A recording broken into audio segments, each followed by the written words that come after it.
जय श्री राम।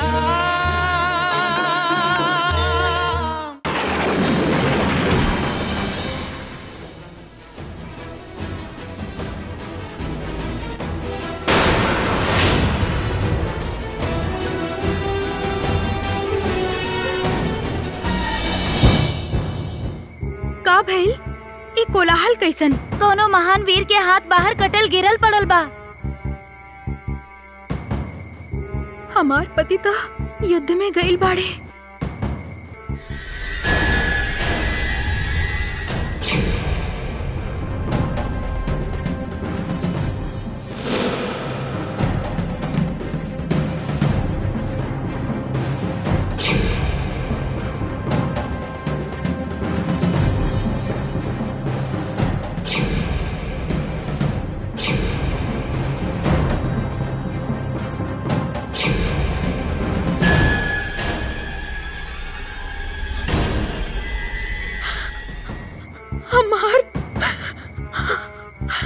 हमार पति वीर गति के प्राप्त भइले।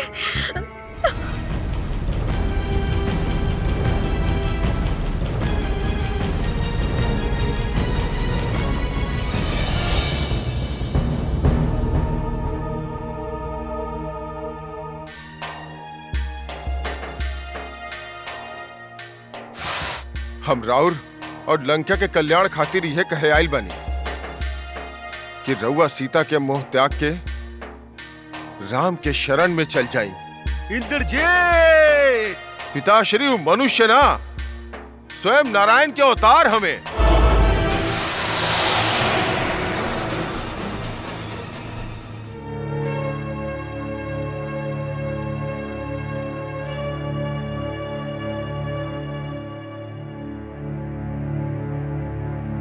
ई सन्नाटा,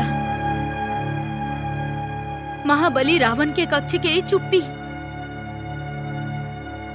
चीख चीख के परमवीर मेघनाथ के बोला रहल बा, जौने कक्ष में अपन पिता के प्रणाम करे कबो ना आई स्वामी, कबो ना।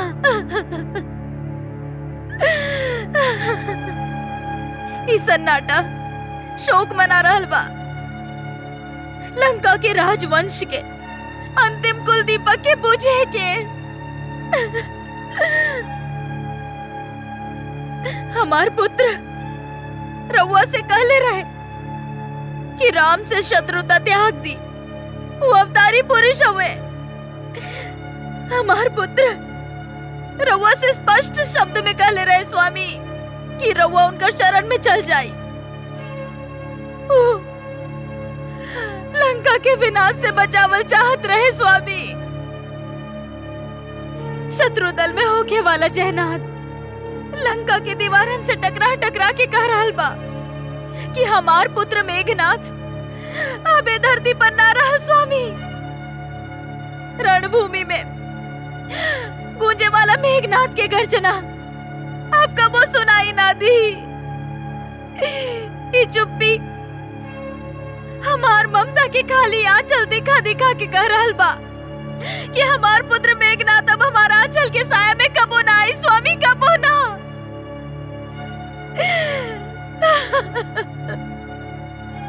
वो आज भी जीवित रहित लंकेश, यदि रउआ अपन अहंकार छोड़ के ओकर बात मान लेती, किंतु रउआ ओकर बात ना माननी और राउर बात मान के युद्ध भूमि में चल गई। वो अपन पुत्र धर्म के पालन कैलस, किंतु रउआ अपन पितृ धर्म के पालस ना कैनी लंकेश। रउआ अपन अहम के सामने लंका के तुच्छ समझनी, अपन इज्जत खातिर अपन वंश के विनाश के कगार पर लाके खड़ा कर देनी लंकेश। अब का बचल बा लंकेश, ली अपन हाथे मिटा दी है सिंदूर के, ताकि इतिहास ही कह सके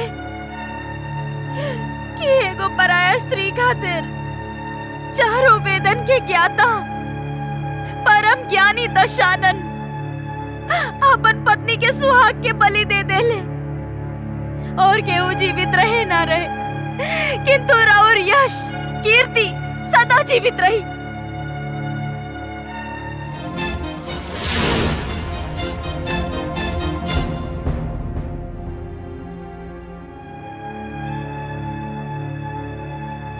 हम जाना तानी कि राउर मृत्यु भइल बा, परंतु कैसे? यदि हमार मन दिन रात हमार पति के चरण में रहेला त ए हाथ तू हमरा के पूरा वृतांत लिख के बतावा।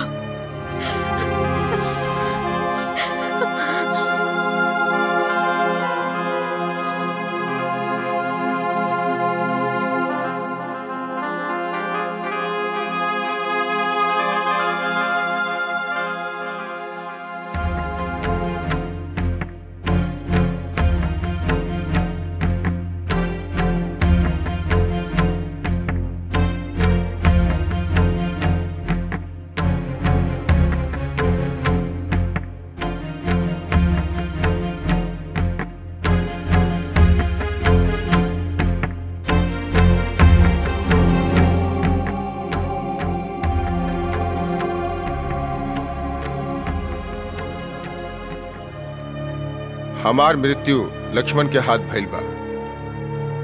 हे प्राण प्यारी सुलोचना, हमार यज्ञ सफल ना भइल। शत्रु ध्वस्त कर दहलस यज्ञ हमार भाग्य कम पड़ गए और शत्रु के पराक्रम बढ़ गई। लक्ष्मण के हम अपन शीश दान कर देनी, जौन अब राम के चरण में समर्पित कर दिहल जाई। प्राण प्रिय, हम तोहरा से विदा लेतानी।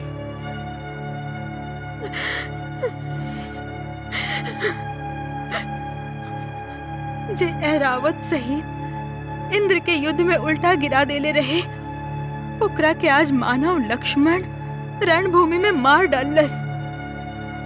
हमार इंद्रजीत अपन पिता के आज्ञा पे अपन बलिदान कर देले।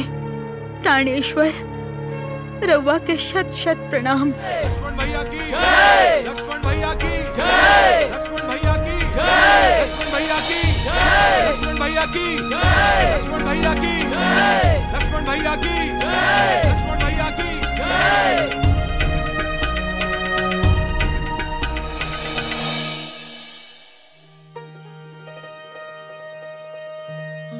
राउर जय हो के रघुनंदन, और राउर अनुज लक्ष्मण के भी, जे घोर युद्ध करके रावण पुत्र इंद्रजीत पे विजय पाइले और ओकरा के मृत्यु प्रदान कैले। महाराज सुग्रीव, आज के विजय के श्रेय आपके सेना के जाता, जिनकर सहायता के बिना ये विजय असंभव रहे।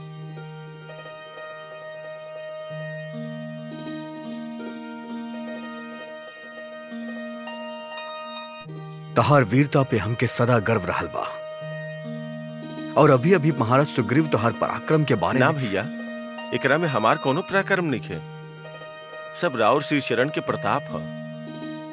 और रउआ तो सब कुछ जानी ले, फिर भी हमार बड़ाई कर रहल बानी।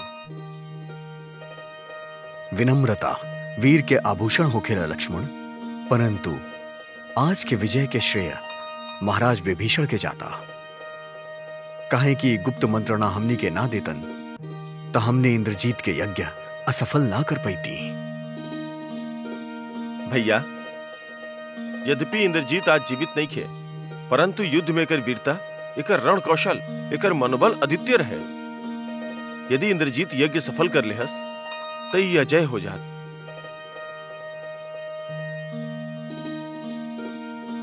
मित्र, आप मित्र धर्म के पालन कैले बानी। आपके हमरा पे ऋण बा, जेकरा हम चुकावे के पूरा प्रयत्न करब।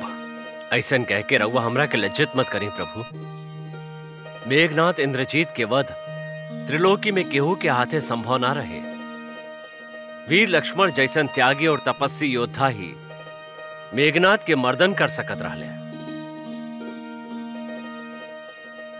लक्ष्मण, इंद्रजीत के वध करके तू ए युद्ध के निर्णायक स्थिति में पहुंचा देले बड़ा। आज हमके ऐसन लग रहा बा जैसे हम शत्रुहीन हो गए बानी। क्षमा चाहता नहीं प्रभु। मेघनाथ के मृत्यु से लंकेश के का दशा हो कि रउआ एकर अनुमान भी न लगा सकेली। पुत्र शोक से पागल होके साक्षात महाकाल के विकराल रूप धारण करके वो कुछ भी करे में समर्थ बाड़े। प्रभु, ये वह मेघनाथ के शव है जौन वीर घातनी बर्छी से लक्ष्मण के मूर्छित कर देले रहे। युद्ध नीति के अनुसार अब ए शव पर हमनी के अधिकार बा, परंतु पूरा बानर सेना के इच्छा बा कि ए शव के ऊ दुर्गति कही जाए कि शत्रु पक्ष त्राही त्राही कर उठे। जामवंत जी, जब तक इंद्रजीत जीवित रहे तब तक वो हमनी के शत्रु रहे। अब शत्रुता होकर मृत्यु के पश्चात ही समाप्त हो चुकल बा। मरल शत्रु से दुर्व्यवहार कईल एगो सभ्य पुरुष खातिर अनुकूल नहीं खे। मृत शरीर के उह पंच तत्व के सौंप देवे के चाहिए जिनसे उनकर उत्पत्ति भइल बा। मनुष्य के अंतिम क्रियाकर्म के अधिकार केवल उनके घरवालन के हो खेला। ई परम वीर योद्धा आपन पिता के इच्छा पूर्ण करे खातिर आपन प्राण त्याग देलस। ई परम वीर पितृ भक्त पुत्र के शव केवल होकर पिता के पास ही जाए के चाहिए।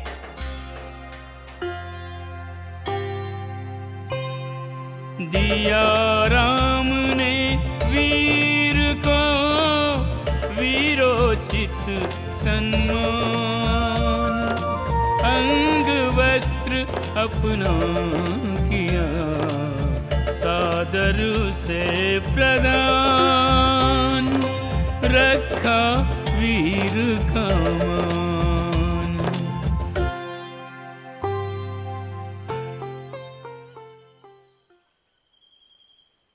हनुमान, प्रभु, इंद्रजीत के शव के आदर सहित लंका के मुखद्वार पे रखता। मित्र, अपना आपके संभाली।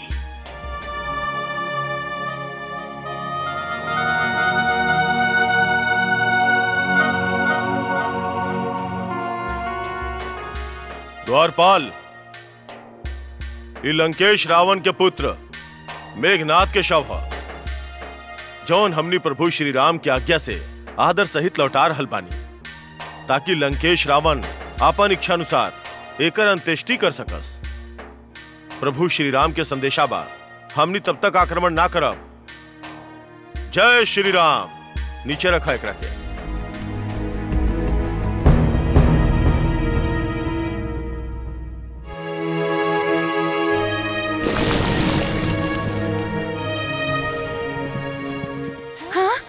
अरे देखा था, जीवन में पहला शत्रु देखनी जौन स्वयं अपन चादर से शत्रु के 100 के ढक के ओकरा घरे पहुंचावेला। धन्य बाड़े श्री राम। हटा।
राम,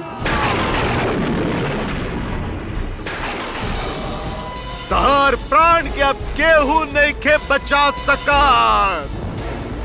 लक्ष्मण, हमार पुत्र के हत्यारा, रावण काल बन के आ रहल बा तू दोनों भाई खातिर। कालू आंधी चली, वो आंधी चली कि पूरा वानर सेना सूखल पत्ता के तरह उड़ जाई। अब तू लोग के केहू नहीं के बचा सका। अब केहू जीवित ना बची।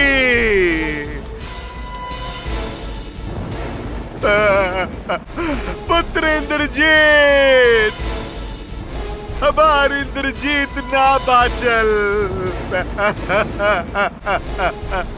अब केहू ना बाची, केहू के ना छोड़ा बनवासी सब।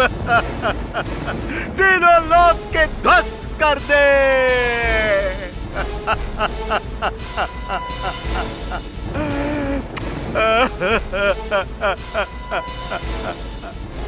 लंकेश, तीनों लोग के विध्वंस करके रउआ का समझा तानी कि मेघनाथ के आत्मा के सुख पहुंची? ना लंकेश, यदि रउआ अपन इंद्रजीत खातिर कुछ कैल ही चाहता नहीं तो ओकर अंतिम इच्छा पूरा कर दी। लंकेश, देवी सीता के उनकर पति के पास पहुंचा दी। सीता सीता सीता सीता, हर केहू के सीता के चिंता बा। हमारा हम हमार सम्मान के चिंता केहू के नहीं खे। आज अनर्थ के जड़ के खत्म कर देतानी।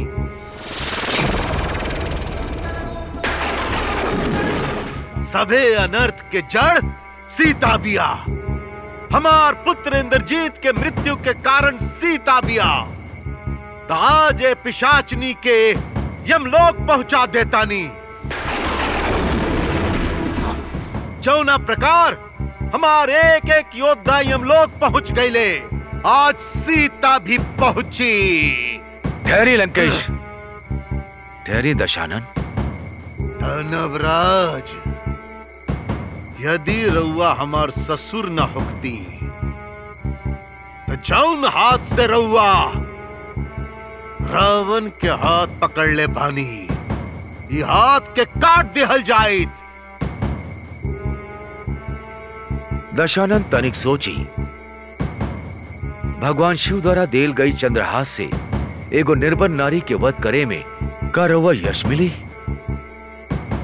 जौन चंद्रहास से रउआ अपन पराक्रम के धाक तीनों लोक में जमा देनी, जौना के धार से कुबेर, इंद्र, देखपाल सबके शीश अपन चरण में झुका लेनी, ओकरा के एगो निर्मल नारी के रक्त से रंजित करब तका रउआ के स्त्री हत्या के पाप ना लागी? ना, मैं दानव ना। सीता जैसन अमंगलकारी स्त्री के वध कईल पाप नहीं खे। ओकरा खातिर इतना बड़ मोल नहीं खे चुकावल जा सकत। मोल तो चुका रहल बाड़ा अपन वासना के। मैं दानव।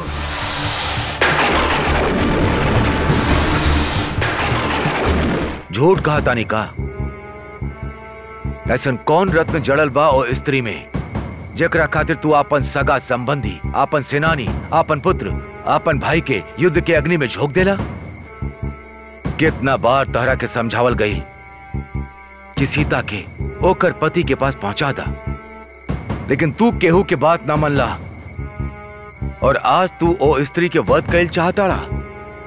फल तुरे खातिर हाथ ना पहुंचल त तू कड़वा जेकरा के तू ना प्राप्त कर सकला, ओकरा के केहू दोसर भी ना पा सके। यह सोच के तू ओ निर्बल अबला स्त्री के वध कैल चाहताड़ा। जाना तड़ा संसार का कही, राम के साथ युद्ध करे में असमर्थ रहे रावण। यही से ना, रावण असमर्थ नहीं खे। रावण के बाहु अभी भी निर्बल नहीं खे भाई। रावण अकेले ही संसार के समस्त सेना सबके संहार कर सकेला।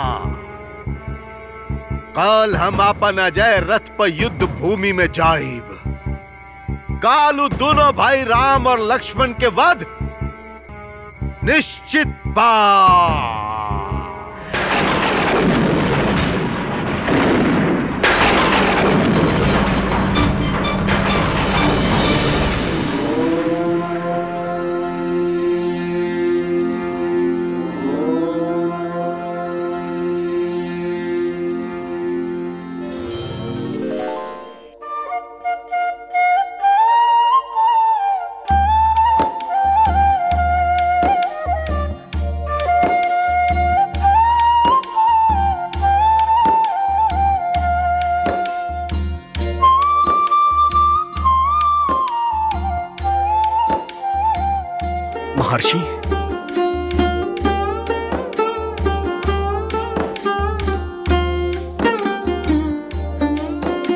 दशरथी राम के प्रणाम स्वीकार करी महर्षि।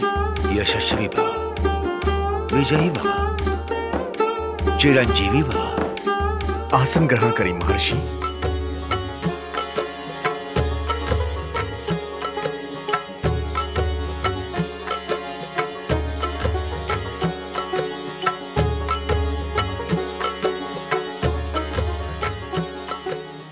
बड़ा भाग्यशाली बानी महर्षि, जे बिना तप कैले भगवान के वरदान के भांति आपके दर्शन हो गए। राम, हम दैवीय प्रेरणा से अति आवश्यक कार्य हेतु उपस्थित भइल बानी।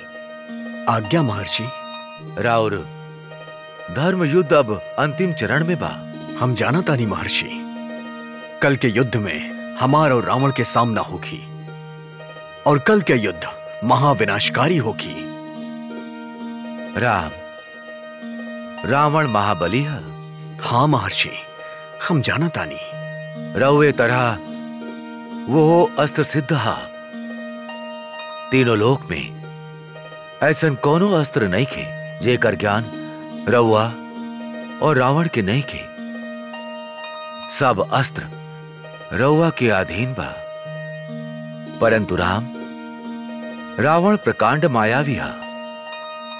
ओकरा पे से भगवान शिव, स्वयं ब्रह्मा, ये दोनों के वरदान प्राप्त बा। ओकरा काल युद्ध से पहले वो तांत्रिक यज्ञ करी, जेकरा में अपन समस्त शक्ति सबके आवाहन करी।